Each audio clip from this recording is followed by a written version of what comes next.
Então vamos lá, né, irmãos? Agora para o estudo da palavra. Vamos abrir nossas Bíblias no livro de Apocalipse, capítulo 3.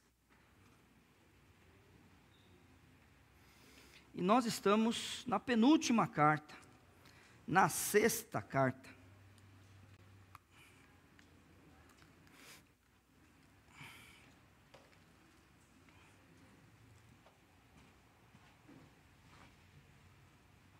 Obrigado. Joia, obrigado. Então nós vamos para Apocalipse, capítulo 3, versos de 7 a 13. As crianças vão sair hoje? Ninguém falou nada para eles? Ou já saíram? Não? Vão ficar? Ótimo. Então vamos lá. A Bíblia diz assim, a partir do verso 7. E ao anjo da igreja que está em Filadélfia, escreve: isto diz o que é santo, o que é verdadeiro, o que tem a chave de Davi, o que abre e ninguém fecha, e fecha e ninguém abre. Conheço as tuas obras.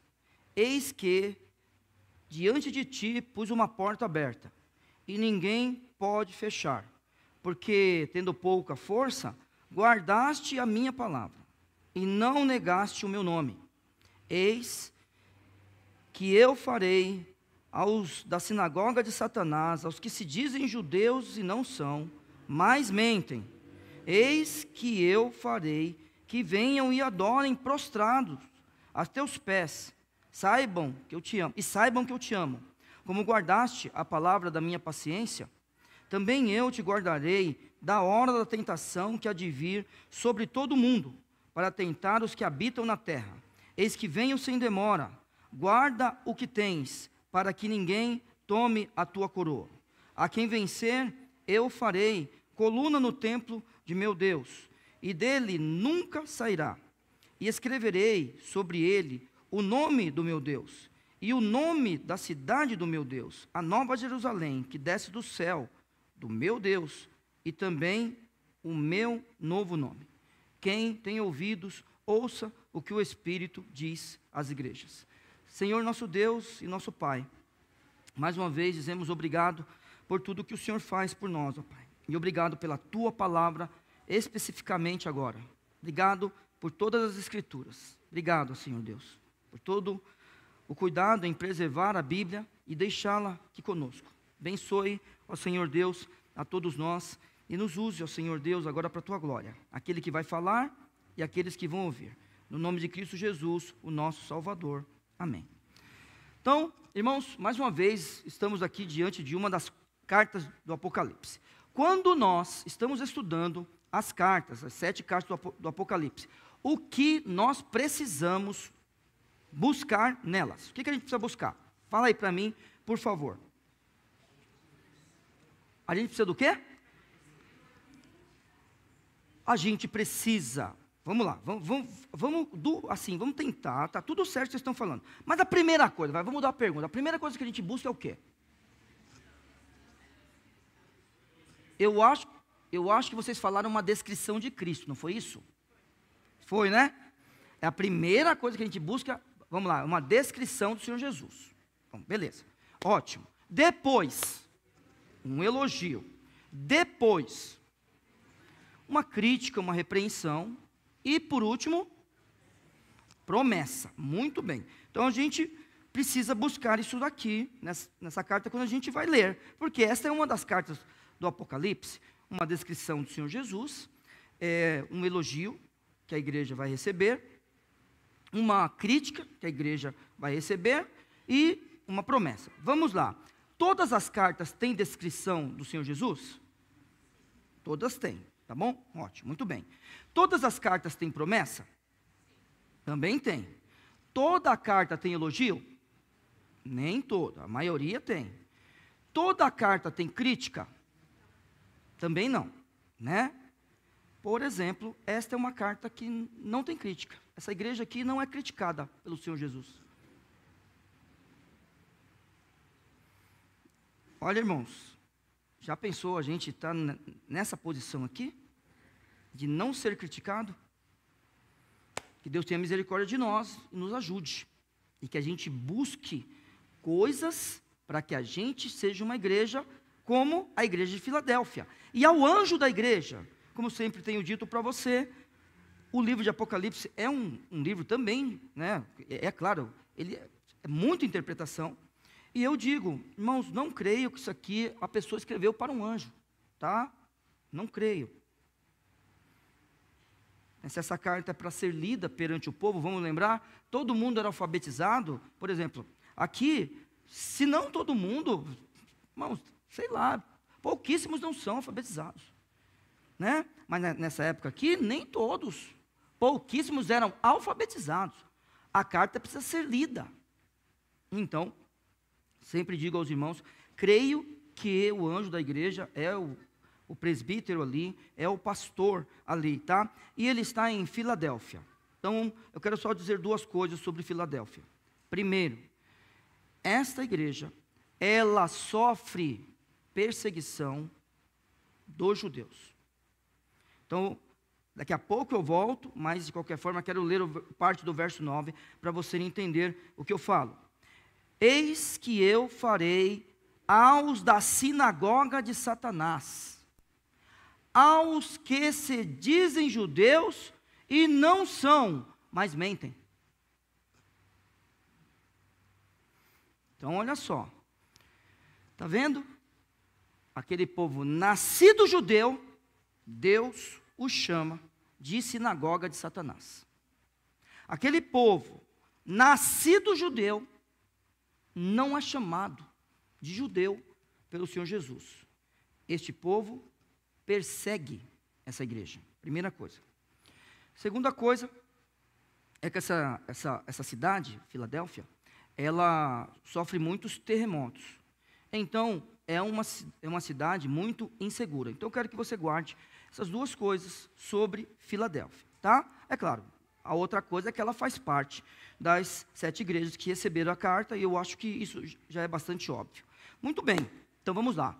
A gente está atrás de uma descrição do Senhor Jesus, e ela está já no verso 7. E ao anjo da igreja que está em Filadélfia, escreve: isto diz o que é santo, veja, o que é verdadeiro, o que tem a chave de Davi.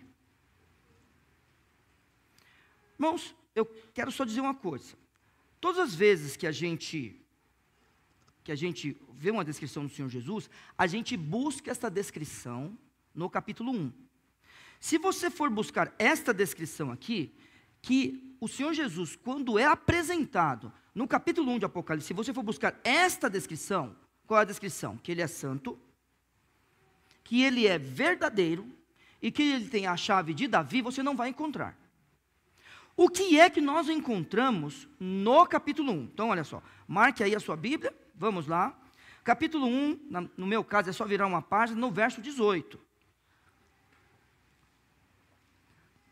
O que a gente vê no verso 18? E o que vivo, Jesus falando, e fui morto. Mas eis aqui estou vivo para todo sempre, o Senhor Jesus diz, amém. E tenho as chaves da morte e do inferno. Muito bem, em relação a lá, eles têm a chave de Davi, daqui a pouco a gente vai dar uma olhadinha no final do verso, aí você vai, opa, mas tem a ver o verso 18 do capítulo 1 com aquele verso, sim, mas a gente não vai encontrar uma descrição como essa, como a gente encontrou nas outras cartas, tá? Então vamos lá, qual é a descrição de Cristo mesmo? Me ajuda. Qual é a descrição de Cristo? Santo, verdadeiro e tem a chave de Davi.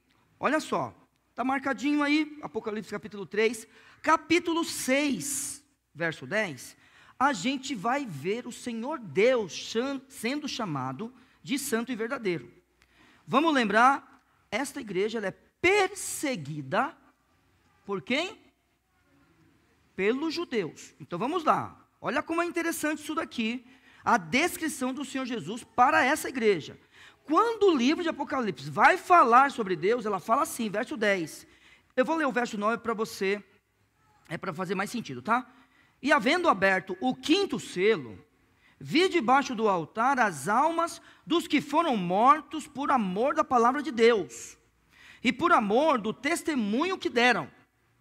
e clamavam com grande voz, dizendo: até quando, ó verdadeiro e santo dominador, a Bíblia diz, não julgas e vingas o nosso sangue dos que habitam sobre a terra?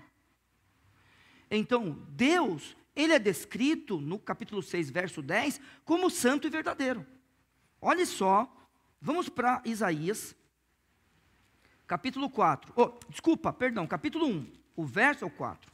Isaías, capítulo 1, verso 4. Vamos só lembrar, a igreja em Filadélfia, ela era perseguida por quem mesmo?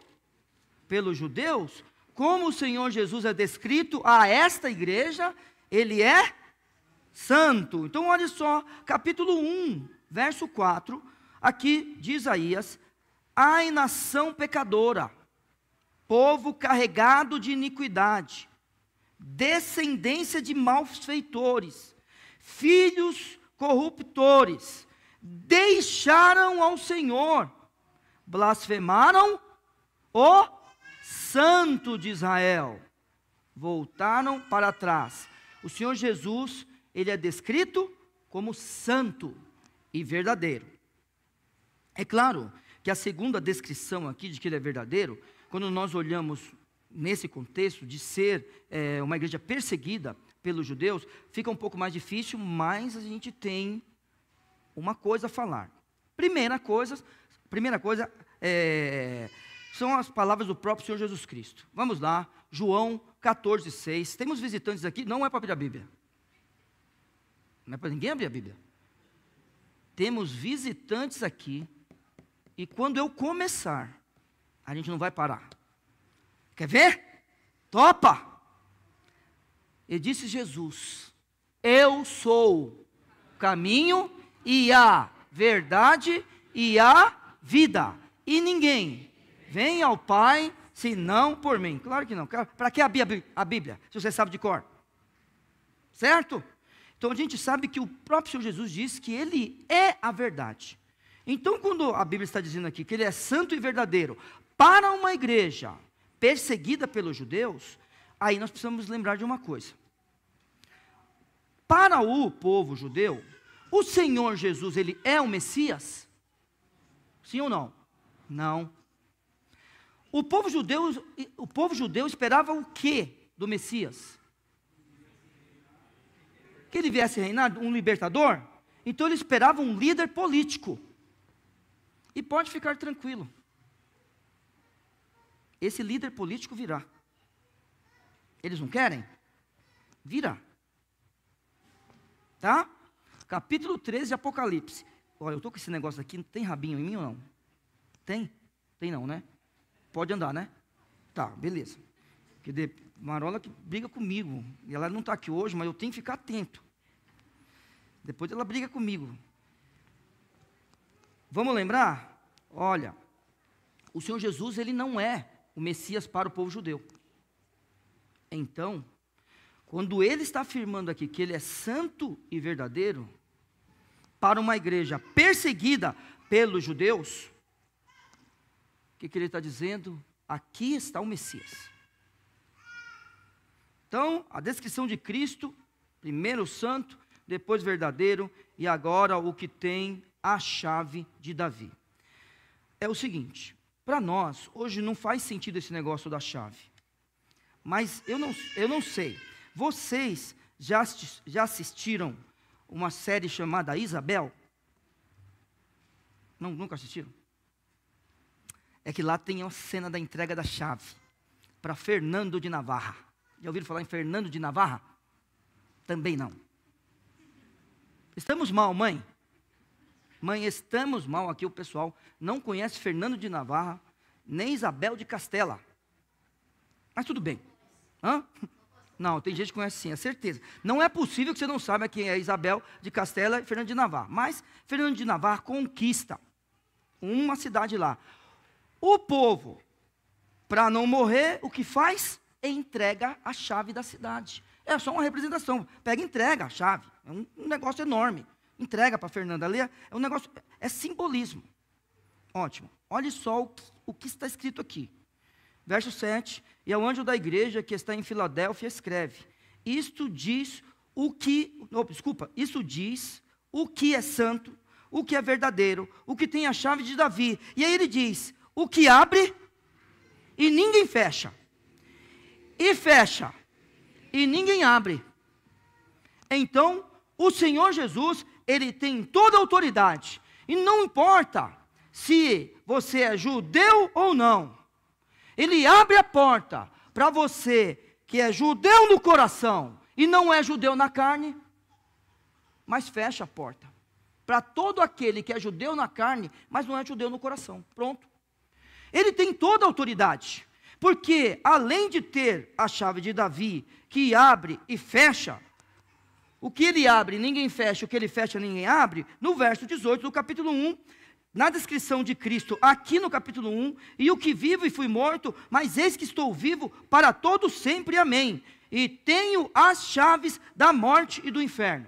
Vamos lá, não temos tempo, ainda estamos no verso 7, certo? E eu preciso correr um pouco, eu ia ler os textos, mas não posso ler com os irmãos. Para você que gosta de anotar, você precisa ler a história de Eliaquim, no capítulo 22 de Isaías. No verso 22 fala justamente isso daqui de Eliaquim. Justamente isso daqui. Eu não tenho tempo hoje de ir para lá, mas eu quero que você leia, faça um estudo vendo isso daí. Outra coisa que eu quero que você faça, e você pode lembrar agora comigo. Um dia, o Senhor Jesus, ele entrega as chaves para quem? Qual dos apóstolos? Para Pedro, certo? Ele entrega as chaves, lá no capítulo 16 de Mateus. Não temos tempo para ler, mas vá lá depois, tá? Se você não lembra. Vamos lembrar dessas coisas. Ele entrega as chaves, ao ponto de dizer, tudo que ligares na terra será ligado no céu, e tudo que desligares na terra será desligado no céu. Temos que tomar bastante cuidado, né? Para não pensar que pessoas têm autoridade para mandar outras pessoas para o inferno. Não é isso. Infelizmente o tempo não deixa a gente explicar todas as coisas, e a gente tem que dar as dicas de vez em quando. Pedro não tem autoridade de mandar ninguém para o inferno. E outra coisa, Pedro não passa a chave para ninguém. Porque Pedro representa a liderança da igreja que existia naquele momento. Então, imagine se eu ou você, a gente pudesse mandar alguém para o inferno. Então Cristo não é suficiente e aqui não poderia ser chamado de igreja. Tá? Se eu puder mandar alguém para o inferno, Cristo não é suficiente. E não é poderoso ao ponto de falar, que é isso? Como mandar alguém para o inferno? Não é essa a ideia. Então, olhando para o Senhor Jesus, Ele sim tem autoridade de abrir as portas do reino. E de fechar as portas do reino. Quando você vai para Romanos, mais uma coisa que não dá para a gente ler, sempre lembra, nós gentios fomos enxertados na oliveira. E pode acontecer da gente ser arrancado de lá também. E eu não estou falando que a gente perde salvação, por favor, hein? Por favor. Tem filhos? Quantos? 2. O que eles podem fazer para eles deixarem de ser seu filho? Nada. Você pode falar, não é? Você morreu para mim e o cara está vivo. Quando acontecer alguma coisa com ele, vão ligar para você, Juliana, tal coisa. É isso que vão fazer. Certo? Então vamos lá. Então o Senhor Jesus, Ele tem toda a autoridade. Por isso que Ele pode chamar aqueles judeus de sinagoga de Satanás. Muito rápido para a gente ganhar tempo em outros versículos, vamos sempre lembrar. Está vendo aqui, ó? Já está começando a perseguição, primeiramente dos judeus em relação aos cristãos, está vendo? O Império Romano não, por enquanto, tá? Não persegue. Por que o Império Romano não persegue?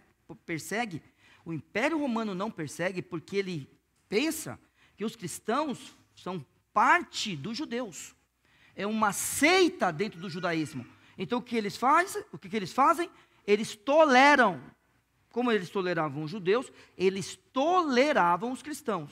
Mas é claro que os cristãos trariam problema, e a primeira coisa que acontece é eles serem expulsos das sinagogas. Muito bem. Então, primeira coisa que a gente viu foi uma descrição do Senhor Jesus. Agora, a gente vai para o elogio. Capítulo 3, no verso 8, a Bíblia diz: eis que conheço as tuas obras. E aqui vem o elogio. Junto com o elogio, já vem uma promessa, que isso aqui é uma coisa muito boa. Você vai perceber quantas promessas nós temos aqui para a igreja de Filadélfia. A Bíblia diz: conheço as tuas obras, eis que diante de ti pus uma porta aberta. Vamos lá, guarde essa informação bem rapidinho, antes de eu falar desse texto. Começa assim: eis que diante de ti. Esse é o primeiro eis de 3. Esse é o primeiro. A gente vai ter mais 2 eis. Quando tiver escrito esse eis, alguma Bíblia traz veja? No lugar de eis, alguma Bíblia traz uma outra palavra? Eis que traz uma outra expressão aqui hoje? Ou todo mundo é eis? Eis que? A ideia é: olhe para cá. Olhe para esse ponto específico. Eis que diante de ti pus uma porta aberta. Claro, quem que pode fazer isso, a não ser aquele que tem as chaves de Davi? Quem é que pode deixar uma porta aberta? E agora vamos lá. Irmãos, sabe aquele negócio? Olha, é com respeito que eu estou falando. Por que o cachorro entrou na igreja? Você é dessa época ou não? Não é não? Não, quem sabe essa resposta? Peraí, pegadinha. Por que o cachorro entrou na igreja? Ah, tá isso, né? E de vez em quando, né, aquele negócio, entrou, a porta estava aberta. Então, porta é uma coisa que divide, sim ou não? Não é? Não divide? As portas estão abertas. Qualquer um pode entrar. Se a gente estivesse numa reunião que não quisesse que ninguém entrasse, o que a gente fazia? Trancava. A gente já teve reunião que era só para nós? Então as portas não estavam abertas. A porta, ela sempre divide. E aqui é o seguinte: aqui a gente está falando daquele que tem a chave de Davi. Davi foi o maior rei que existiu no povo judeu, né? Para o povo judeu. E aqui é aquele que tem a chave de Davi. Então ele é o rei que deixa a porta do seu reino aberta. Lembrando, olha, presta atenção. Eu não estou falando que ele está deixando a porta aberta para você. Por consequência, olha, presta atenção. Por consequência, ela está. Porque ele não está falando para mim, para você, lembra disso. Ele está falando para uma igreja. A gente sempre tem que olhar para o texto e falar o que o texto está falando. Não adianta querer espiritualizar demais. Agora, assim, se a gente tomar cuidado, fazer uma aplicação. Peraí, mas uma igreja são pessoas. Ah, tá joia. Mas é por consequência, no caso do texto, que a porta está aberta a mim e a você. E não pode esquecer, ele também pode fechar. Já pensou a gente fazer parte de uma igreja que seja chamada, aspas, sinagoga de Satanás? Porque ele está dizendo que ele abre e que ele fecha. Se ele abrir, ninguém fecha. Mas se ele fechar, ninguém abre. Então, o que nós precisamos fazer? Preste atenção no texto e no elogio. Conheço as tuas obras, eis que diante de ti pus uma porta aberta, e ninguém pode fechar, porque tendo pouca força, veja, guardaste a minha palavra. Então a gente sabe que a igreja aqui é perseguida. A gente sabe que essa igreja aqui passa por dificuldade. E é assim. Não é o sucesso da igreja que é elogiado.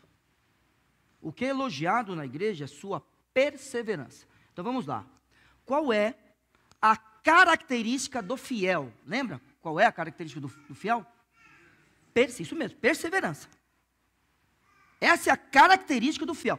O fiel persevera. Como que você sabe que ele é fiel? Porque ele persevera. Nada o abala.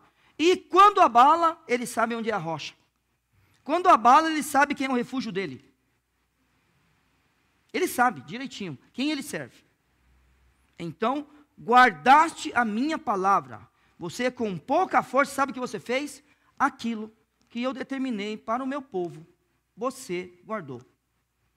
E vem isso daqui.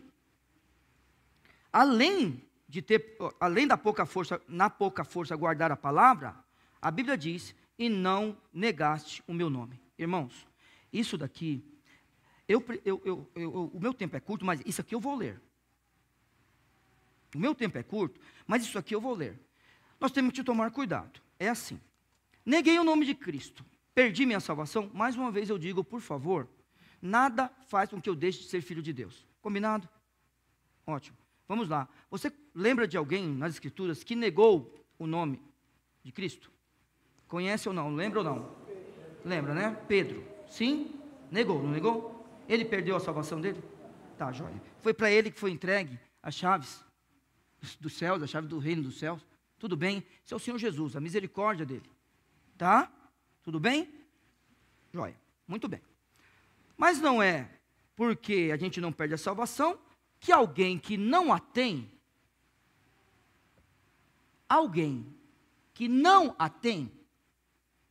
e por acaso ele despreza as Escrituras e vive dizendo por aí que é evangélico, né?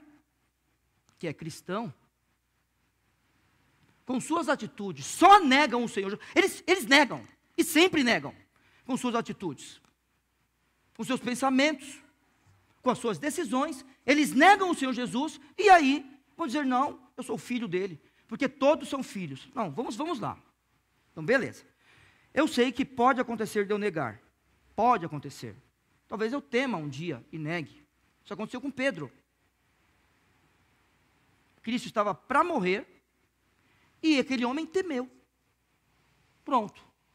Se arrependeu, foi o líder da igreja, foi uma bênção para a igreja do primeiro século. Mas, vamos lá comigo, por favor, para Mateus 10. Não se esqueça disso daqui. Você é um crente em Cristo Jesus? Amém, né? Que bom, tem dois crentes aqui. Dois crentes aqui. O visitante é brincadeira, tá? Tem dois crentes aqui. Então vamos lá. Somos crentes ou não somos?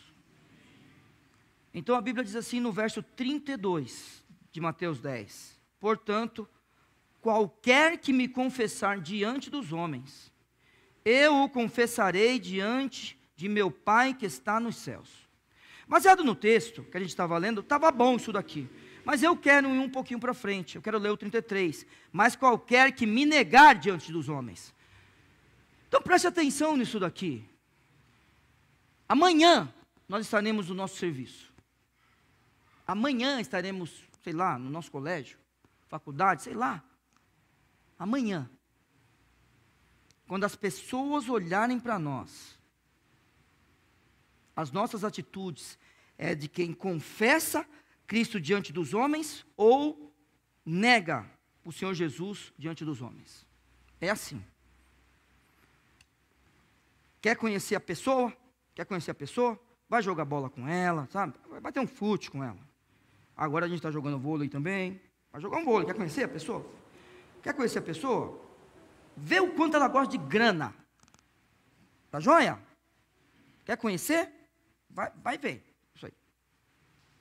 Vai. Você quer conhecer a pessoa? Então, beleza.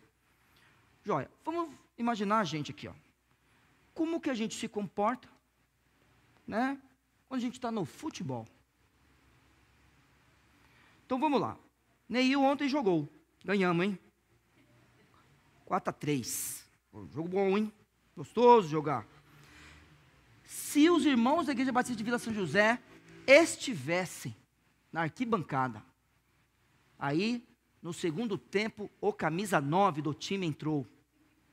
Eu jogo de centro, avante. Pega o centro do campo, avante. Sou eu.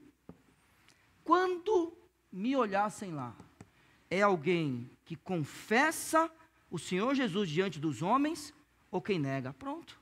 Não adianta falar que é pastor. Não adianta falar que é crente. Certo? A Bíblia está falando para nós assim. Eu vou voltar para cá, porque infelizmente eu preciso desse texto. A Bíblia fala assim, ó. Pus diante de ti uma porta aberta. Deus seja louvado que esteja essa porta aberta diante de Vila São José. Ninguém pode fechar, porque tendo pouca força, guardaste a minha palavra e não negaste o meu nome. É o seguinte, vamos pensar agora em nós fazendo uma extensão. Nós crentes, estamos confessando, Ele confessará a nós, e um dia nós vamos dar conta como igreja, diante do Pai. Mas qualquer que negar diante dos homens, me negar diante dos homens, eu o negarei também diante de meu Pai, que está nos céus. Sabe por quê? Porque só entra no reino quem Ele deixa. As portas estão abertas. Estão abertas para a Vila São José, e agora, é claro, para todos os que quiserem adentrar ali, junto com essa igreja. Muito bem, mas já tem promessa aqui, mas nós vamos continuar com promessas, porque a Bíblia fala no verso 9 de Apocalipse, capítulo 3, mais uma vez, eis que, olhe bem para este ponto, é isso que o texto está dizendo, eis que farei aos da sinagoga de Satanás, aos que se dizem judeus e não são, mas mentem, eis que eu farei que venham e adorem prostrados a teus pés e saibam que eu te amo. Isto só faz sentido para uma igreja que tivesse feito parte de uma sinagoga.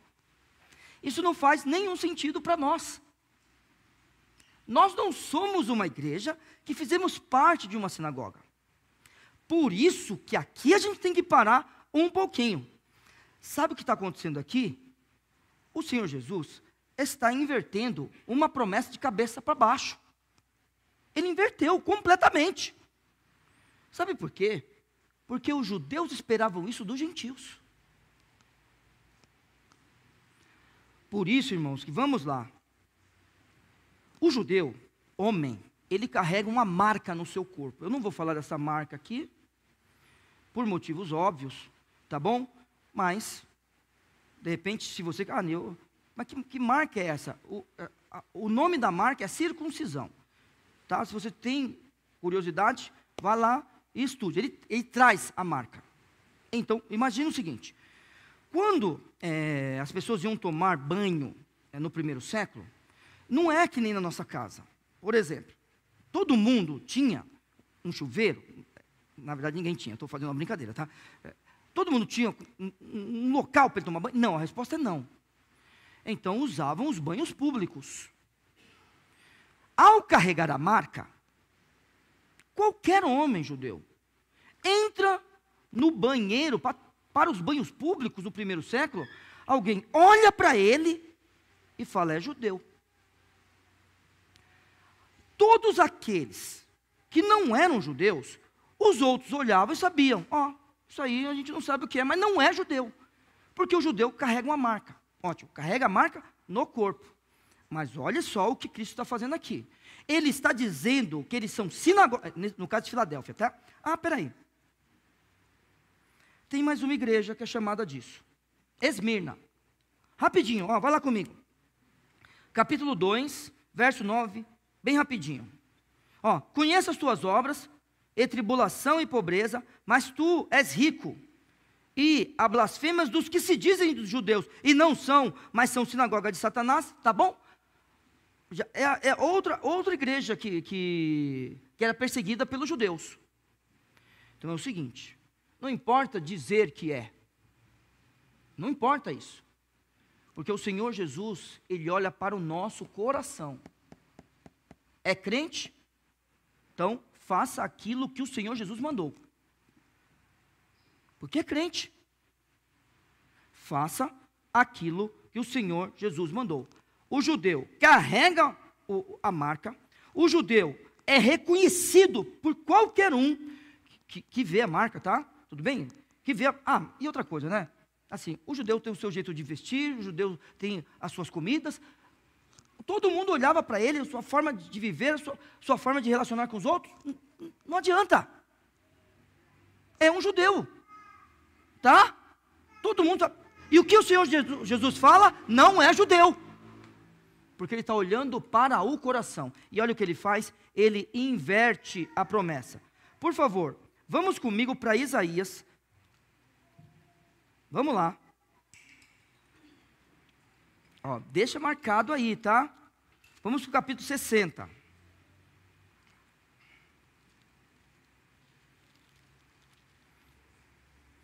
Ó, rapidinho. O que eu quero que vocês percebam nesse versículo que eu vou ler, é que, olha o que o Senhor Jesus falou. E eu farei que venham e adorem prostrados aos teus pés, e saibam que eu te amo. Essa promessa está invertida em Apocalipse. Olhe para o capítulo 60 de Isaías, verso 14. Marque a sua Bíblia aqui, Apocalipse, verso 14. Não dá para a gente ler tudo, mas somente o verso 14. Também virão a ti inclinando-se os filhos dos que te oprimiram. Olha só, irmãos. E prostrar-se-ão as plantas dos seus pés os que te desprezaram. E chamar-te-ão a cidade do Senhor, a Sião do Santo de Israel. Para o judeu, é o gentil que tem que vir prostrado. Quando chega na igreja fiel de Filadélfia, na igreja perseverante de Filadélfia, na igreja do Senhor Jesus, que guarda a sua palavra, o Senhor Jesus inverte a promessa. E como naquele caso eles são perseguidos pelos judeus, o que o Senhor Jesus fala? Que aqueles da sinagoga de Satanás venham e adorem prostrado aos teus pés. E eles sabem das promessas de Deus, a eles mesmos, os judeus. Mas aí o Senhor Jesus fala, e saibam que eu te amo. Então a promessa aqui, que é entregue, era invertida para os judeus, tá? Mas como a gente está falando, eles aqui não são judeus, quando o Senhor Jesus olha para eles e olha para o seu coração. Que Deus tenha misericórdia, sempre, sempre, sempre, do seu povo, para que ninguém seja encontrado nessas condições, ao ponto de fazer de uma igreja, aspas, sinagoga de Satanás, tá? Muito bem. Então agora vamos lá, continue, porque é o seguinte, quando a gente olha para a promessa, para a primeira promessa, ele fala assim, guardaste a minha palavra, no verso 8, comigo, conheço as tuas obras, é um elogio, junto com o elogio vem uma promessa, eis que diante de ti pus uma porta aberta, e ninguém pode fechar, porque olhe só, tendo pouca força, está vendo o elogio? Guardaste a minha palavra, e não negaste o meu nome, verso 10, promessa, e como guardaste a palavra da minha paciência. Muito bem, irmãos, qual é a característica do fiel? Perseverança. Alguém traz uma outra palavra em sua Bíblia no lugar de paciência? Ah, tem gente aqui. Quem falou? Ah, irmão, está escrito perseverança, está vendo? Então você que tem uma trinitariana, igual a minha, que é a Bíblia que a gente utiliza para estudar aqui, é aquele negócio. Você deve ler a Bíblia que você se sente melhor, tá? Tudo bem? Não lendo Bíblia de Testemunho de Jeová. Beleza? Faz favor, né? Tudo bem? Não lendo Ellen White, tá? É melhor não comentar, né? É que eu fico com vontade, mas não vou. Hoje eu vou me aguentar. Não lendo essas Bíblias, né? Faz favor, né? É crente, não é? Crente. Crente não lê Bíblia de Testemunho de Jeová. Joia? Beleza? Eu vou parar por aqui para não ofender mais ninguém. Bom, você deve ler a Bíblia que você gosta mais. Você gosta da linguagem de hoje? Leia. Gosta NVT, NVI, leia. Você gosta mais. Ô Neil, mas por que você só usa essa Bíblia? Eu uso essa Bíblia por causa daquilo lá. O texto utilizado aqui é palavra por palavra. É um texto mais difícil, mas pelo menos a gente sabe que está escrito essa palavra no texto, tá? Utiliza o manuscrito, né? Utilizado. Como guardaste a minha paciência, a palavra da minha paciência, ou seja, perseverança, também eu te guardarei da hora da tentação que há de vir sobre todo o mundo para tentar os que habitam na terra. Aqui eu preciso parar um pouco. E é assim. eu vou acabar o culto na hora. Só que daí os outros versículos eu vou correr mais por causa desse. Então é o seguinte, você que é um pré-tribulacionista, tá bom? Quem é o pré-tribulacionista? É aquele que crê que a igreja será arrebatada num rapto e vai desaparecer da terra num tempo. Essa é a forma de crer da esmagadora maioria dos ditos evangélicos. Eu não vou contar os neopentecostais, porque os neopentecostais, eles precisam crescer muito ainda em Cristo, tá? Os pentecostais, eles são irmãos em Cristo. Por que eles são irmãos em Cristo? Porque eles confessam Cristo como Salvador. Eles, irmãos, se não for todos, é uma maioria, sim, que são todos pré-tribulacionistas, certo? Aqui, tem irmãos que vieram de igrejas que creem no pré-tribulacionismo. E tem irmãos aqui que são pré-tribulacionistas, não tem problema nenhum. Então, já vou te falar, esse é o seu versículo, está vendo? Esse aqui é o seu versículo em Apocalipse. Você tem que estudar esse versículo aqui, você que é um pré-tribulacionista, vou ser raptado. O Senhor Jesus vai de repente falar, cheguei, escondi de todo mundo e a gente sumiu daqui. Ótimo. Esse é o versículo que você tem que estudar quando você pensar em Apocalipse. Esse é o versículo. Aí, está vendo? Ó? Como guardaste a minha palavra, também eu te guardarei da hora da tentação que há de vir sobre todo mundo para tentar os que habitam na terra. Fechado? Você vai estudar o pré-tribulacionismo aqui. E eu vou estudar o pós. Pronto. Aqui é o seguinte, nós cremos que passaremos pela tribulação. Joia? Nós não enxergamos o rapto nas Escrituras. Tudo bem? Então, assim, Neil, mas eu creio. Eu creio. O Gabriel, e Daiane, estão chegando agora, né? Tá vendo? Aí o Gabriel, a Daiane fala assim, não, peraí, mas eu creio assim, não tem problema, irmão, pode ficar aqui, seja bem-vindo. Isso não é heresia. Os pré-tribulacionistas não são hereges. Certo? Heresia é aquilo que faz com que você não seja salvo. Então agora vamos lá. Universalismo é heresia. O universalismo é heresia, ou seja, todo mundo vai ser salvo no final. Ixi, agora não consigo falar mais. Como é que fala? Cadê Maria Isabel, hein? Sabe falar, irmão? Essa palavra? Aniquilanismo. Isso agora não. É o quê? Aniquilanismo. Pronto, faz de conta que eu também acho que é. Não é heresia. Não é heresia. Que não está relacionado à salvação. Está relacionado a um dia você deixar de existir. Está vendo? Ninguém vai para o inferno porque crê que vai ser aniquilado se não tiver Cristo. Agora tem gente que vai para o inferno achando que todo mundo vai ser salvo. Então, se você é um pré-tribulacionista, você não é um herege. E é bem-vindo aqui. Só que aqui é o seguinte. Aqui os crentes passam pela tribulação. Por quê? Vamos lá? Olhando para esse versículo. É o mesmo, está vendo? A Bíblia é legal por causa dessas coisas, mas também a gente tem que tomar cuidado. Tomar cuidado. Então tem que falar sempre a verdade. Os irmãos pré-tribulacionistas são irmãos, hein? Faz favor. Não é para brigar com ninguém que é pré-tribulacionista também. E também, você que é pré-tribulacionista, não venha falar comigo no final do culto. Eu sei, tá? Seja feliz. Vamos lá?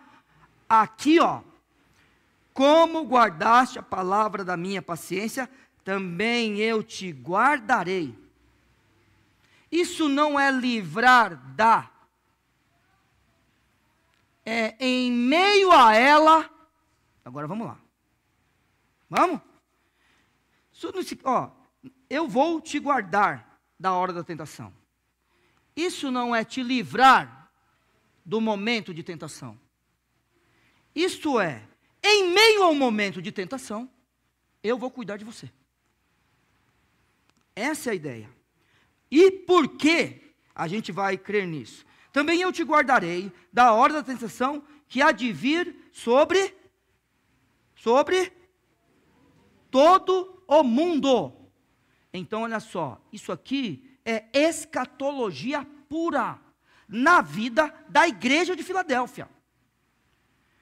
Quando ele fala sobre essa tentação aqui, os irmãos de Filadélfia, eles não podem pensar que isso aqui está relacionado apenas a eles, porque é para o mundo todo.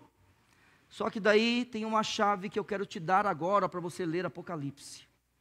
E a chave é essa daqui: para tentar os que habitam na terra. A chave que eu quero dar para você ler Apocalipse é essa daqui, ó. Para tentar os que habitam na terra. Então, lendo o texto inteiro, a Bíblia diz assim, verso 10: como guardaste a palavra da minha paciência, ou seja, você é perseverante, a característica do fiel faz parte de você, também eu te guardarei da hora da tentação. Quando a tentação chegar, eu estarei com você, quando ela estiver. Eu vou cuidar de você em meio à tentação, que há de vir sobre todo mundo, para tentar os que habitam na terra. Quem são os que habitam na terra? Pronto. A gente precisa responder isso. A Bíblia chama você, Felipe, quando está escrito isso daqui, os que habitam na terra, ela está falando do Felipe? Diga não, tá? Quando eu perguntar, você fala não. Então, Pampam, quando a Bíblia, lá em Apocalipse, está falando sobre os que habitam na terra, estou falando da Pamela? Espera aí. Diga não quando eu perguntar. Irmãos, eu tenho uma pergunta para fazer. Vamos responder? Irmãos, no verso 10, no final, está escrito assim: para tentar os que habitam na terra. Ele está falando da gente? Isso, não está. Vamos lá? Topa? Marca. Depois a gente volta aqui correndo para terminar o culto. Cadê o Rô, hein? Ô Will, vamos cantar qualquer uma delas. A gente cantou 4. Todas elas falam de Cristo voltando, dos céus. Joia, dele cuidando da gente. Vê aí com a Tassi, aí. Qualquer uma das 4. Aqui tocou mais em você, Tassi. Fala aí com o Will. Tá joia? E vamos lá. A gente agora vai caminhar por Apocalipse. Porque quando Apocalipse fala dos que habitam na terra, ele não está falando de você que é salvo em Cristo Jesus. Virando a página da sua Bíblia, capítulo 6, mais uma vez.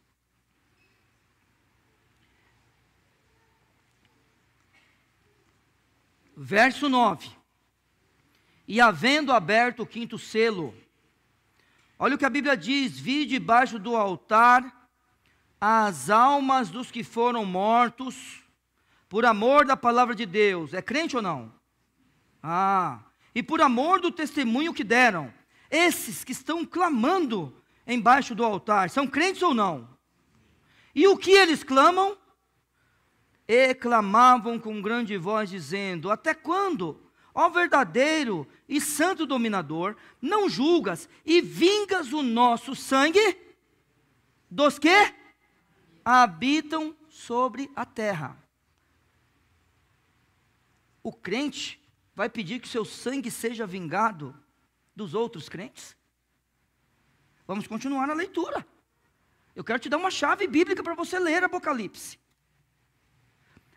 O texto que a gente leu é que existe uma tentação que vai vir sobre todo mundo para tentar os que habitam na terra. Mas só que a igreja de Filadélfia, para a igreja de Filadélfia, é dada uma promessa falando que ele será guardado naquela hora. Vamos continuar. Vamos lá. Capítulo 8. Vamos lá? Chegaram lá no capítulo 8?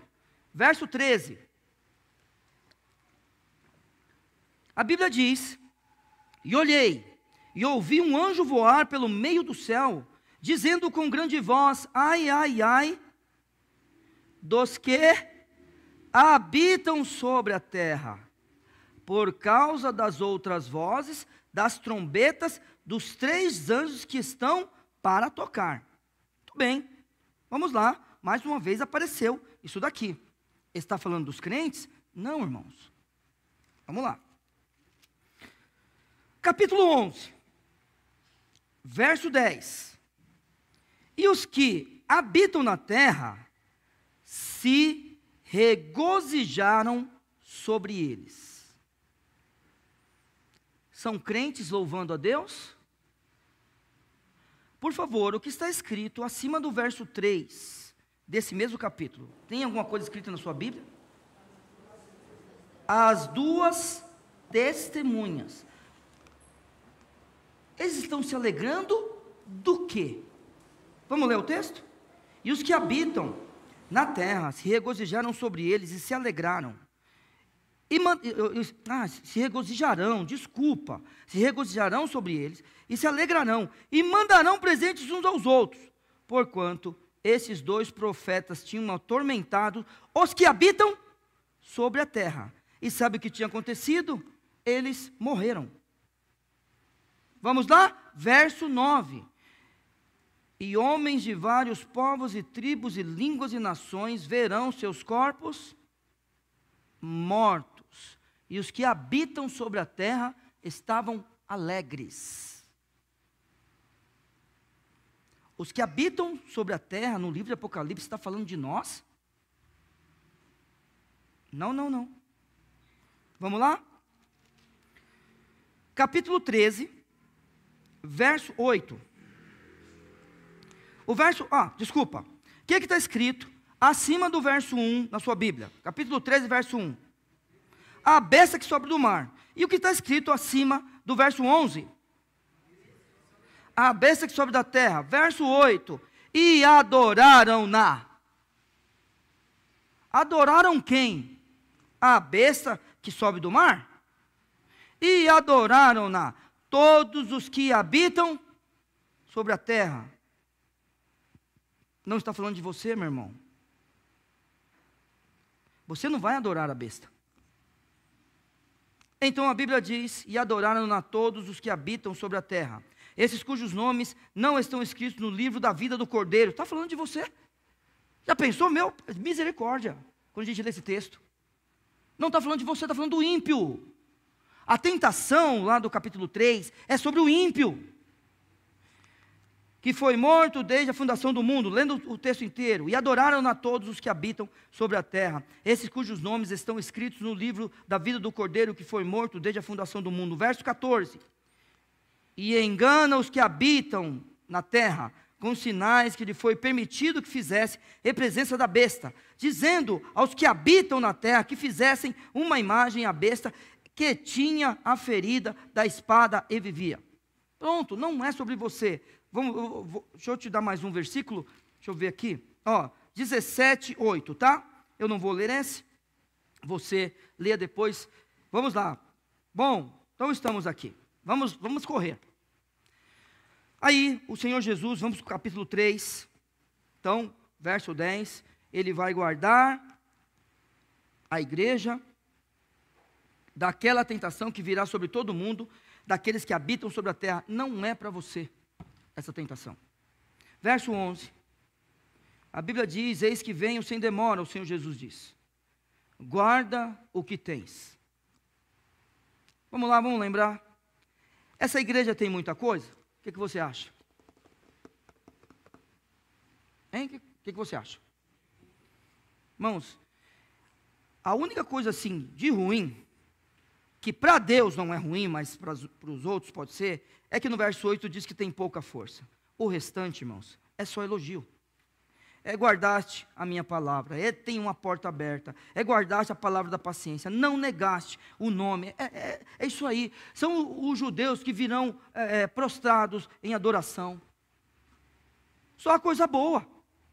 E o Senhor Jesus está falando, eu venho sem demora. Eu sei que a gente está falando que Ele está demorando, né? Mas Ele está dizendo que vem sem demora. E sabe o que Ele está dizendo para a igreja de Filadélfia, para a igreja batista de Vila São José? Guarda o que tens. Guarda o que tens. E que ninguém tome a tua coroa. Então vamos lá. Está falando para um indivíduo. Isso aqui são palavras para um indivíduo? A resposta é não. É para uma igreja. A igreja de Filadélfia existe até hoje? Não existem igrejas eternas, irmãos. Tá? Não existem. O que existe é a igreja do Senhor Jesus, a noiva de Cristo. Irmãos, é assim. Nós esse ano, pela graça do Senhor Jesus, vamos completar 59 anos.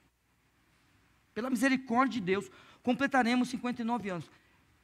Vamos lá. O que a gente tem que crer? Que estaremos aqui até a volta de Cristo. Pronto. Temos que trabalhar. E aí é o seguinte. Não existem igrejas eternas. Certo? Mas é assim. Estou olhando lá no fundo, lá, Carlão, Gomes, olha lá, Tarso. Lá no fundo, lá, ó, Saulinho aí, ó, o Pio, aí, ó, Val, tá vendo aí, ó? Lá no fundo, Sarinha. Aqui na frente, os irmãos aqui da frente. Sabe a gente? Ó, se Cristo não voltar na nossa geração, é o seguinte, que eu não seja aquele que vai fazer com que essa igreja não exista. Certo? Que não seja na nossa geração. Aí os nossos filhos pensam da mesma forma, os nossos netos pensam da mesma forma. Então, pronto, vamos firme. Porque é o seguinte, a gente olha e a gente vê dificuldades nas igrejas. Quando a gente olha as igrejas, estou falando das igrejas da Bíblia, tá? Coríntios, essas igrejas aqui, a gente sabe que tem dificuldade. E o que acontece é o seguinte, Cristo não desiste delas. Mas Ele fala para ficar atento. Eis que cedo venho, guarda o que tens. Meus irmãos, vamos olhar para essas palavras com temor, para que ninguém tome a tua coroa. E é assim, ó. Eu quero acabar antes de 1 hora isso aqui, então, por causa disso, eu estou correndo no verso 11, vou correr no verso 12 também, mas tem uma coisa que eu preciso mostrar para você, só uma. Pode? Ué, alguém vai dizer que não? O pastor da igreja está pregando e vai dizer, não, não pode, eu quero ir embora. Desculpa, só para brincar. Mas tem uma coisa que eu preciso mostrar para você. Na verdade são duas. Ai, pai. Ah, está aqui. Na verdade são duas, mas uma está no próprio texto. Olha só o que o Senhor Jesus faz aqui, ó. A quem vencer, eu o farei coluna no templo de meu Deus. Meu Deus, uma. E dele nunca sairá. E escreverei sobre ele o nome do meu Deus. E o nome da cidade do meu Deus. A nova Jerusalém que desce do céu, do meu Deus, e também o meu novo nome. Excelente. Está vendo, irmãos? Então agora é aquele negócio. O Senhor Deus, Ele será glorificado. Então, de vez em quando, eu falo para os irmãos o que é uma igreja, né? Uma igreja não é um local santo. A igreja é um local santo porque a gente falou que aqui é santo. Sabia disso? A gente tem que tomar cuidado. Cuidado. Porque assim, as pessoas são mais importantes do que as coisas. Tudo bem? Só que a gente falou que aqui é a igreja. A gente falou que a gente se reúne aqui. Então vamos lá, vou te lembrar de uma coisa. Moisés estava andando pelo deserto. Estava andando pelo deserto. Daqui a pouco ele encontra uma sarça ardente. Você lembra o que o Senhor Deus falou para ele? Tira a sandália. Olha, desculpa, falei meu. Irmãos, aquele homem não passou um montão de vezes por aquele lugar, ele era pastor de ovelhas. Nunca tirou a sandália. Por que ele tirou? Porque naquele momento o Senhor Deus falou que lá é santo, acabou. É o seguinte, a gente falou que aqui é igreja. Então aqui é santo e pronto. Joia? Porque a gente falou. Então a gente não vai vender isso daqui para qualquer um. Vamos imaginar, vamos vender, vamos para outro lugar? Tem que tomar cuidado. A gente não vai vender isso. É claro que vocês estão me entendendo, né? Não estou falando que a gente vai vender, hein? Porque, está dormindo, acorda, hein? Não estou falando que vai vender, não. É uma hipótese. A gente não vai vender isso aqui para qualquer um. Já pensou isso aqui virar um negócio que vende bebida, por exemplo? Não. Espera aí. O que é uma igreja? Uma igreja é um lugar que se reúnem pecadores. Pecadores que são a habitação do Santo Espírito. Guiados pelo Santo Espírito, na palavra, glorificam a Cristo. E ao glorificarem o Senhor Jesus, glorificam a Deus. E é esta vontade de Cristo, é esta vontade do Pai, que Deus seja glorificado. Só que eu quero te falar uma coisa. A quem vencer, eu farei coluna no templo de meu Deus. Eu termino aqui. O verso 13, quem tem ouvidos, ouça o que o Espírito diz às igrejas. Depois você pergunta para a Amandinha o que significa isso. Ela fugiu hoje. Está na projeção. Ué, até abaixou a cabeça agora, né? Que agora me contaram que você está aí. Depois, está vendo a Amandinha? Vocês perguntam, mas o que significa isso aqui? Quem tem ouvidos para ouvir, ouça. Ela sabe que essa menina, todas as vezes, respondeu de forma precisa o que é isso. Mas eu quero te mostrar uma coisa. Olha, capítulo 21, verso 22. Quero terminar aqui.